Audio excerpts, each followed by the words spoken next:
Tools needed: a 7/8 wrench, a 3/4 wrench, a 9/16 wrench, and two 10mm wrenches. You can get by with 2 adjustable wrenches. Parts included are 1 windscreen, 1 burner casting, 1 regulator, 1 air damper, 1 orifice fitting, and 1 control valve.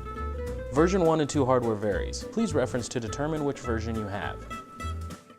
Version 1 includes 3 feet, 3 legs, and 3 kettle supports. Version 2 includes 3 feet, 3 legs, 3 kettle supports, and 6 threaded plates. PTFE thread sealing tape will be required. Install the kettle supports. The easiest way to do this is to flip the windscreen upside down.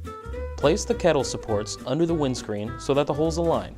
You should have the M6 by 45mm bolt and flat washer on the outside of the windscreen and the lock washer and nut on the inside. Hand tighten all 3. Place the burner casting aligned with the cutout in the windscreen. The holes in the casting should align with the now top holes on the windscreen. Insert the 45mm bolts with flat washers and hand tighten no more than 2 turns. Once you have all 3 installed into the burner casting, you can tighten all bolts in the windscreen with a 10mm wrench. Congratulations, you're almost there. You deserve a break. If you'd like a bench mount burner, now's the time to install the feet directly to the kettle supports. Use a 45mm bolt and flat washer and then close it with a lock washer and nut.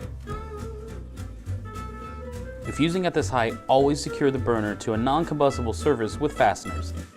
If you'd like to use the burner at a standard height, first apply the feet to the legs using the 45mm bolt flat washer and closing it with a lock washer and nut.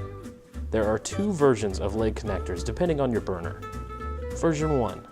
Now you can connect the legs to the kettle support brackets.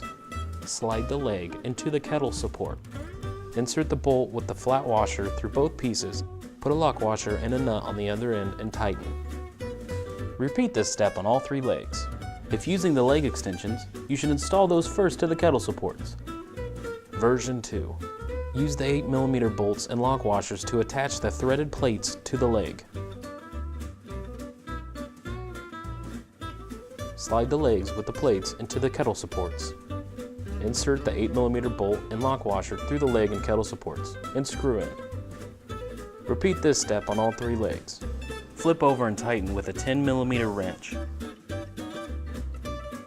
Apply PTFE thread sealing tape to the 1/4 inch NPT male threads on the burner control valve. Do not use PTFE thread sealing tape on the male threads of the orifice fitting. Place the inlet screen inside the air damper and attach to the burner venturi. Install the orifice fitting into the burner venturi until the orifice fitting contacts the air damper. Holding the orifice fitting with a 3/4 inch wrench, install the control valve with a 9/16 wrench and orient downward. Install the gas supply regulator to the burner control valve and tighten with a 3/4 inch or adjustable wrench.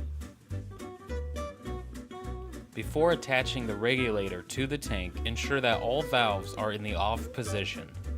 Install the coupling nut of the regulator to a propane tank and tighten by hand. With the propane tank on and the control valve off, insert a long neck lighter in the hole on the windscreen and set the control valve to light and ignite your burner.